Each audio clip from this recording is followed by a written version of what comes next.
Селям алейкум, сайхватели Серджи. Сегодня замечательный день, а это значит, что мы будем готовить очень интересные блюда. А поделится секретом приготовления наш сегодняшний гость. Главный врач Кольчугинской участковой больницы, обозреватель радио «Спутник» в Крыму, ведущий всекрымских мероприятий Борис Левин.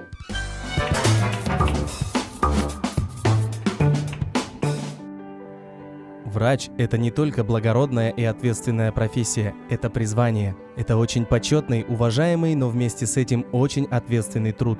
Не каждый может работать в этой области. Кроме высоких профессиональных знаний и умений, человек должен обладать такими качествами, как терпеливость, сострадание, понимание и сочувствие. От профессионализма медицинских работников зависит здоровье человека. Герой нашей сегодняшней программы Борис Романович Левин более 40 лет своей жизни работает врачом и помогает людям. Однако, кроме врачебной деятельности, наш герой сегодня считается одним из лучших журналистов Крыма. Яркий теле- и радиоведущий завораживает своим голосом и заряжает хорошим настроением. И уже сегодня Борис Романович Левин на нашей кухне Софрага Буюренес поделится вкусным рецептом и полезными советами.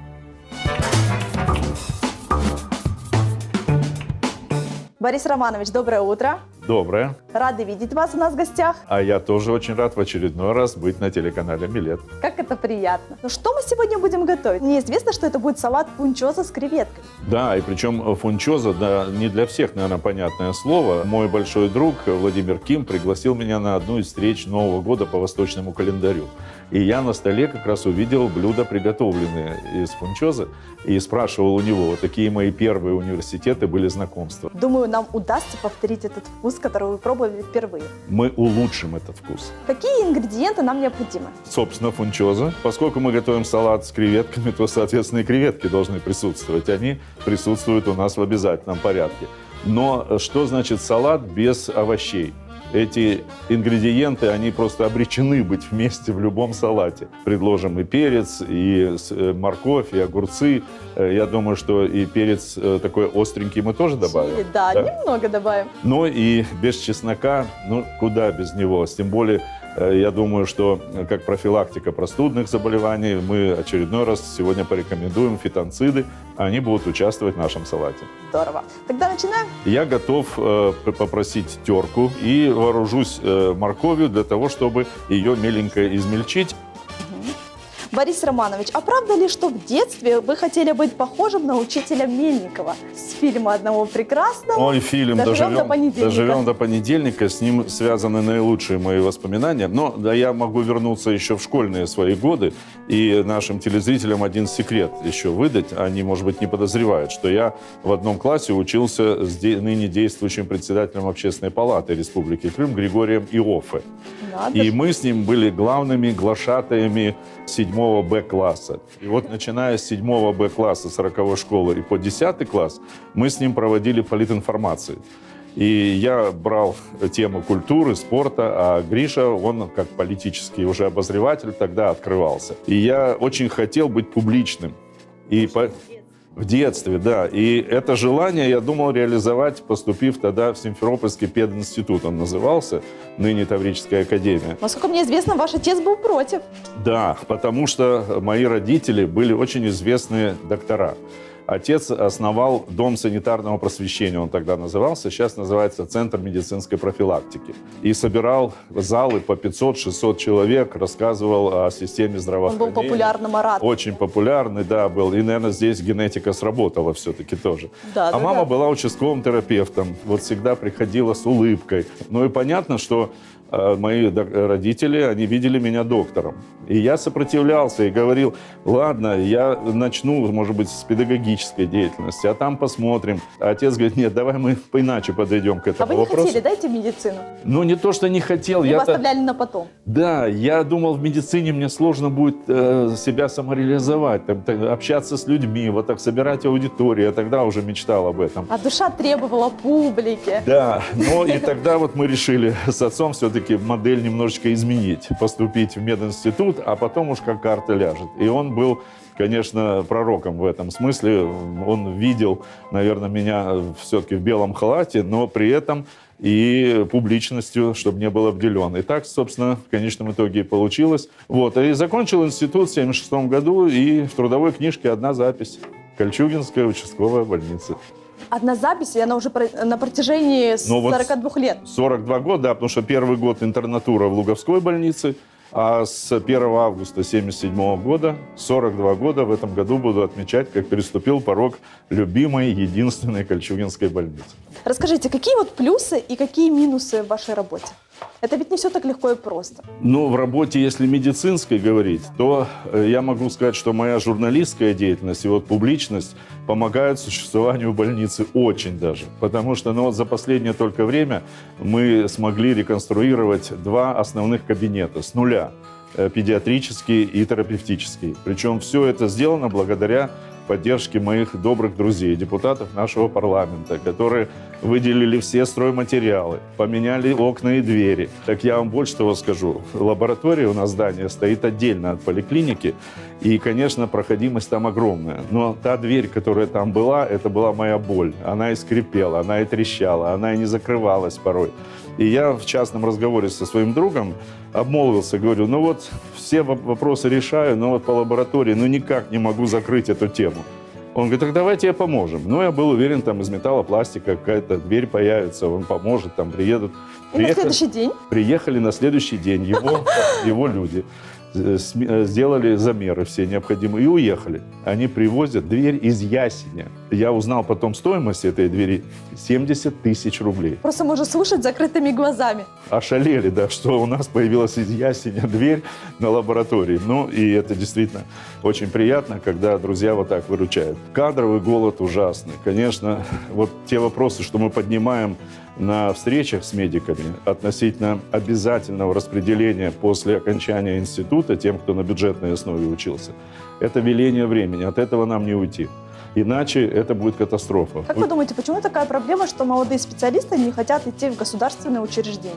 Ну, финансовое обеспечение, наверное, тоже имеет значение. Это так не должно быть. Вот у нас 65 сотрудников, и работают все замечательно. Никому никаких претензий. Вот показатель диспансеризации у нас лучший в Симферопольском районе. Вот так вот, дорогие телезрители. Борис Романович, ну натерли вы морковку просто идеально. Ну, про блины говорят, там первый комом, а здесь морковь не комом, а очень даже, по-моему, эстетично получилось. Да, аккуратненько. И я вот аккуратненько так ломтиками нарезала огурец. Как вы относитесь к острому? На даче часто мы готовим на мангале различные блюда, а они без острых включений, ну, просто непонятны будут. Любите ли вы вообще готовить? В свое время, когда я знакомился с супругой, я очаровывал ее жареной картошкой собственного приготовления, мелко, тонко нарезанной, отбивными, которые делал всегда на самом высоком уровне. Думаю, она сейчас вам напоминает, да, об этом? Да, но главное, чтобы она не попросила вновь вернуться к тем временам, потому что, к сожалению, кроме шашлыка, сейчас не то время. Кроме шашлыка на мангале, сейчас я вряд ли что-то могу предложить,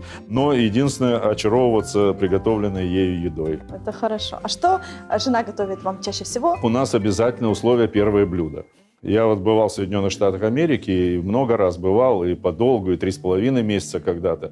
И я просто у своих родственников поменял полностью расписание приготовления пищи. Не они вам поменяли, а вы им поменяли. Я им поменял, и, кстати, потом внедрил в их ежедневный рацион. Ну, уже с медицинской даже точки зрения. Ну, как без первого блюда для нормального пищеварения? Никакие потом препараты для улучшения ферментативных процессов не нужны абсолютно. А чем они питаются в Америке? Они загружают холодильник, там раз в 10 дней ездят по супермаркетам, берут полуфабрикаты, причем у них даже хлеб в холодильнике хранится, и потом вот приезжают с работы и готовят на микроволновке то, что необходимо потом в работу пустить. Но это все не полезно. Это все абсолютно. И вот там вот я славился отбивными, там славился картошкой. Мы сегодня с Эльвиной, друзья, плохому вас не научим. Мы говорим об экологически чистых продуктах и экологически чистом поведении. Поэтому прислушайтесь, пожалуйста, к нашему диалогу. Это будет только лишь во благо. Я только за. Все. И говорят глаза, никто не против, все за. Да. Так известная песня пела.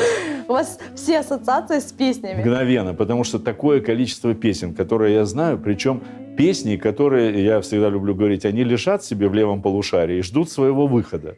в какой-то компании мы сидим, и вдруг кто-то сказал: вот я люблю писать стихи такие. И я тоже вспоминаю восточную песню. По ночам в тиши я пишу стихи.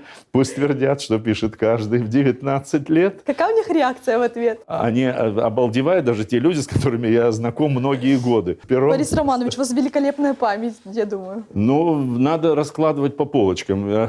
Память, она как чердак в своем таком, ну, виртуальном, что ли, смысле. Там везде есть местечко для определенных мыслей. Полочки, ячейки. Да, полочки, ячеечки такие. Вот в один из нужный момент она раз и всплывает. И ты уже публичности добываешь. Это все хорошо, Борис Романович. Так. Я знаю, что у вас есть 2 детей. Да, Расскажите о них. причем 2 мужика, которые подарили в сумме 3 внуков.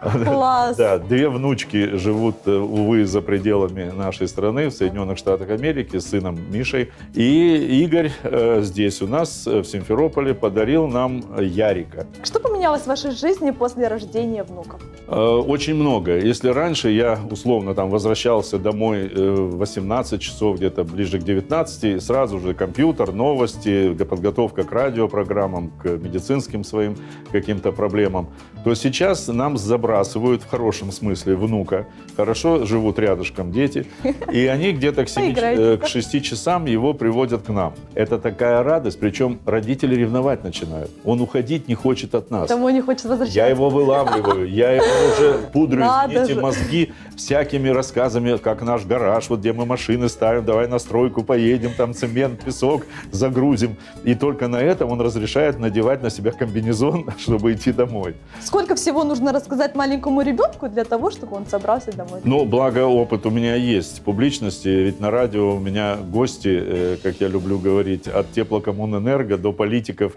первого уровня. Абсолютно все. Да, и поэтому многие темы, у меня вот 7 эфиров каждое воскресенье, а это все разные, начиная от главного режиссера театра музыкального Володи Косова и заканчивая психологом Ольгой Войновской, коллегой вашей, кстати, по основному вашему образованию, где мы обсуждаем различные совершенно темы. Ну и телевизионный эфир, спасибо вам за приглашение.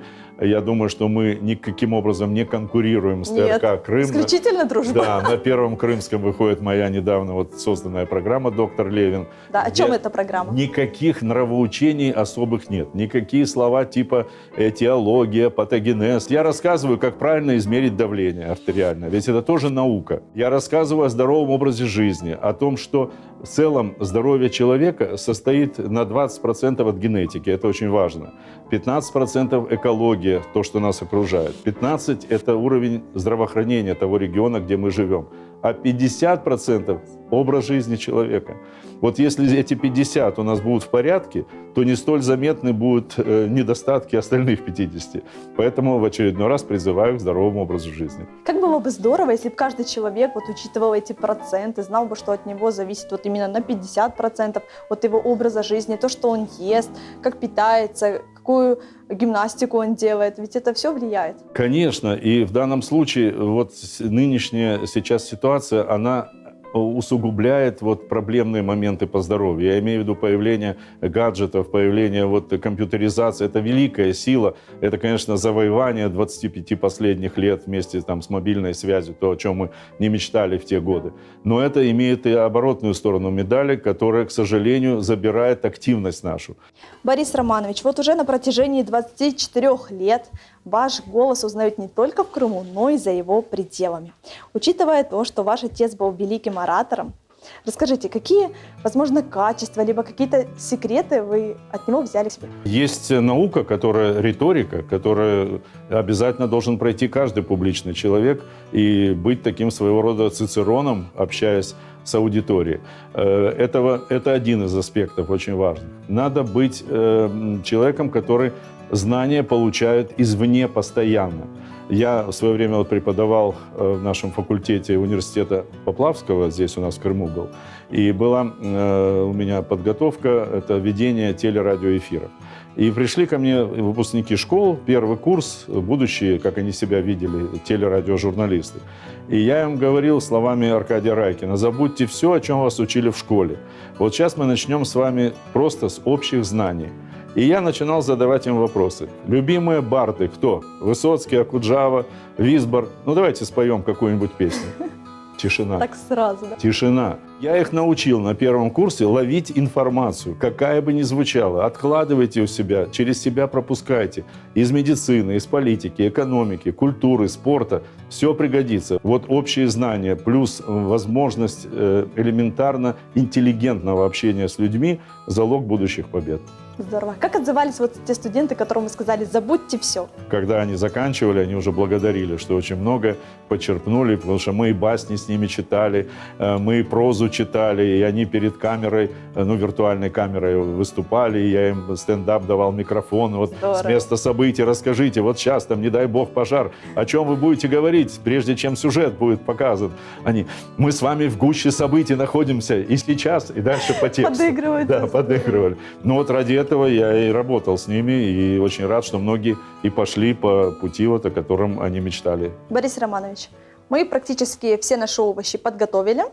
Что мы делаем сейчас? Необходимо уже, как я люблю говорить, к мартену, Да. печи. Термическая обработка. Да, и начнем термическую обработку нашего шедевра. Тогда приступим. Я готов. Наша вода закипела. Итак, погружаем. Эту фунчозу мы будем варить буквально 4 минутки. А сюда мы добавляем, Ух, какую кипящую, да, бурную. такую кипящую воду, мы добавляем наши креветки. Борис Романович, не перестаю удивляться вашим трудам, вашим успехам. Знаю, что в 2017 году вас наградили «Золотое перо России». Расскажите об этом мероприятии, ведь вы в Крыму единственный, кто был награжден. Да, это действительно мне очень приятно было. Причем, в отличие от наград, которые я получал, я готовил документы, характеристики и прочее. Здесь же был просто звонок от Союза журналистов России. Тогда возглавлял Всеволод Леонидович Богданов. И сказал, 26, по-моему, января 2016 года приезжайте в Москву, гостиница такая, на церемонию вручения высшей журналистской премии России. Я думал, шутка сначала, но когда сам Всеволод Леонидович набрал меня и говорит, так вы уже, вам звонили, уже вам рассказали. И действительно я приехал и в очень торжественной обстановке, но могу только одно имя назвать, что в этот же вечер награды получал Владимир Познер. И становится, наверное, понятно уровень, какой был. На каком уровне это все было, да? Да, это действительно очень приятно было. И думаю, что здесь сумма каких-то моих вот участий, потому что перо как бы подразумевает написанные какие-то произведения. Но в данном случае Союз журналистов вручает и радио, и тележурналистам. Но относительно пера могу сказать, что я на протяжении 20 лет был собственным корреспондентом журнала «Футбол», который очень популярен, и его редактор Артем Франков, для футбольных болельщиков, я думаю, сразу известная. И был корреспондентом «Спортэкспресса», очень популярной газеты по Крыму определенный период. Причем, секунда, если есть времени, очень интересное событие расскажу. Расскажите. Я сообщал после матча Таврии, тут же отправлял текст «Спортэкспресс» в Москву. И раз в месяц положено за свои труды какие-то получать финансовые вознаграждения. И смотрю, месяц прошел, и ничего. Оказывается, известный всем мастер игры «Что, где, когда» тоже Борис Левин. И он тоже... Неужели ему направили? И ему переправили деньги Бориса Левина Крымского.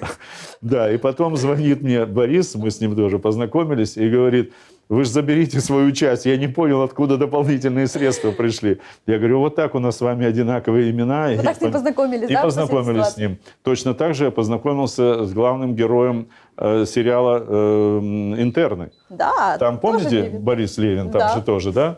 Но это образ уже сценический, что ли. А с актером мы познакомились спустя какое-то время. Так Он удивился, да, когда услышал? Удивился, мы пообщались, и даже мы на фотографии общую подпись поставили «Левины». Здорово. Хорошо, когда есть такие моменты. А расскажите, пожалуйста, как судьба вас привела к спорту? Откуда такая любовь? Ну, к спорту это особая страница биографии, потому что отец был не только основатель Дома санитарного просвещения, но и страстный поклонник футбола. И привил мне это буквально в 7-летнем возрасте. И мы ездили в Киев даже. И я вот уже не раз приводил пример, но у меня это в памяти на всю жизнь осталось, как мы на центральный стадион Киева приходили. 80 тысяч зрителей. Надо же, какая аудитория большая. Да, и этот голос диктора, может быть, я потому и стремился потом на нашем Быть похожим стадионе на него, быть да. похожим, да, запомнилось мне на всю жизнь, когда объявление шло «Шановні товариші, повідомлення з Кривого Рогу», де тільки що завершився матч чемпіонату України з футболу вищої ліги. И вот этот Аплодисменты, колоритный овации. голос, овации, эмоции зрителей. Ну и я помню звездные годы нашего футбола, когда по 20-25 тысяч зрителей собирались. Победа в финале Кубка 16 мая 2010 года. Ярчайшая страница в моей жизненной биографии, когда в Харькове мы выиграли. Тогда 4000 зрителей крымских приехали болельщиков поддержать команду. То есть со спортом у меня тоже эмоции, может быть, они и помогают реализовываться в других направлениях. Да, у вас заряжают. взаимосвязано. Все взаимосвязано абсолютно. Несмотря на то, что направления абсолютно разные. Разные, но они воедино при эмоциональной составляющей. Борис Романович, мы нашу фунчу затворили. Креветочки также довели до нужной кондиции. И следующий этап в работу пускать те ингредиенты, которые мы тоже приготовили. Да. А для этого нам потребуется уксус. Сюда же мы добавляем... Соевый и масло, да? Да. Мгм. Так, Борис Романович, мне известно, что в 2014 году вы предложили свой авторский проект, и передачу называется она «От и до». Да. О чем она? Расскажите. А в самом названии уже кроется ответ. От и до. На любые темы. Рубрик огромное количество. Ну вот некоторые из них только назову. Итоги. Итоги любой деятельности за неделю, за месяц. Рубрика «Культура» — это события в культурной жизни от цирка до Крымской филармонии и артистов, которые там задействованы. Спорт, вот я вспомнил. Дальше музыка. Я приглашаю наших исполнителей, наших бардов. Мы играем на гитаре прямо в эфире. Вы поете. Мы поем. Я пытаюсь там перебивать даже звезд, там типа Кости Фролова, моего большого друга, известного поэта, барда. Мы прямо в студии поем. Отдельно регионы. Вот там уж я мучаю руководителей администрации. А какие гости вам запоминаются больше всего? Разговорчивые. Вот мне не запоминались гости, которые приходили ко мне на эфир, а я начал ток-шоу проводить под другим названием еще с 98 года. Приходили из Верховной Рады тогда, приходили из Совета Министров. И некоторые приходили, приносили с тобой по 6-7 листов печатных с темами, которые они хотели бы озвучить. Я у них забирал эти листы, причем прятал в такое место, что они даже и заглянуть не могли бы туда. И начинали просто душевный разговор, потому что я был в теме. Наш соус такой замечательный получился. И сейчас надо вот то, что мы здесь натворили в этой тарелочке, необходимо сюда на фунчозу вылить. Давайте. И здесь я попрошу вас поучаствовать, а в это время буду помешивать. Ой, как замечательно. Друзья, повторяйте наши этапы приготовления, особенно мужчины для своих женщин. Сделайте. Здесь совсем ничего сложного абсолютно Нет. нет. Да, согласна. И я думаю, что в этом убедились сегодня наши телезрители. Вот те овощи, болгарский перец, огурец, они уже, наверное, настало им время В оказаться. своей очереди, да, помогу вам. Спасибо большое. Борис Романович, с каким девизом вы идете в жизни? Этот девиз правильно спланировать, наполовину сделать. Дисциплинирует совершенно замечательно. Да. Кстати, вы обратили внимание, без моей подсказки Эльвина уже за морковку принялась, которую я сегодня Знаете доблестно почему? натирал. Я Потому что помню. мне не терпится все Ну, приготовить. понятно. И я в данном случае никаких критических стрел в ваш адрес не буду отправлять. То, что вы видите, друзья, сегодня, это полнейшая импровизация, но замешанная на моем желании подарить вот такой салат.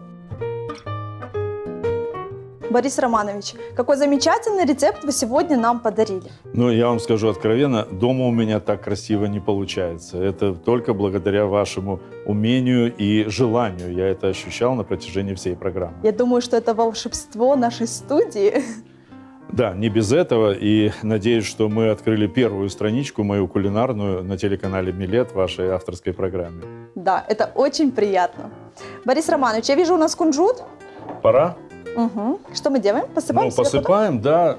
Легким движением руки кунжут вот так обогащает наше произведение кулинарного искусства. Идеально, мне все нравится. Борис Романович, несмотря на свой плотный график, я думаю, что вы точно находите время для своей любимой родной семьи. Да, и Как вы с проводите это 2013 года это новая страница нашей семейной биографии, когда мы приобрели дом в селе Аромат Бахчисарайского района. Уникальное место, гора Крокодил, гора Бойко, Ну, воздух совершенно фантастический. Прямой путь на Айпетри. Но мы, кстати, в зимний период, в отличие от некоторых не очень нормальных наших людей, на машинах туда не взбирались, когда МЧС там поднимали потом. Мы проводим там время. Это действительно отдых, который заряжает на всю следующую неделю. Но я обычно семью вывожу в пятницу в конце дня, а сам возвращаюсь домой. Потому что часто по субботам какие-то мероприятия, где я задействован там. Но зато я очень радуюсь, что семье доставляю удовольствие. А уж как супруга моя Марина раскрылась на этой даче, это и альпийские горки, это и дизайнер каких-то цветов уникальных. Розарий у нас может посоперничать с Никитским ботаническим садом. И вот сейчас только вот начинает как бы природа оживать весной, и я уже предвосхищаю события, эмоциональную красоту, которая будет уже поздней весной и ранним летом. Это особое ощущение, и я больше рад даже не за себя, а за моих близких, которые получают вот такую эстетику на нашей даче. Здорово, когда есть такое местечко для души, куда можно в любое время отправиться и просто отдохнуть душевно. И отключить мобильный телефон. Борис Романович, ваши наилучшие пожелания нашим дорогим телезрителям. Ну, во-первых, это пожелание крепкого здоровья. Моя программа, друзья, вот «Родийная» завершается, и это мое ноу-хау, никому я никогда не передам. Я говорю, всего вам самого доброго и, пожалуйста, будьте здоровы. Вот к этому призыву очень многие реагируют очень правильно, и за здоровый образ жизни они борются потом, в том числе с моей подачи.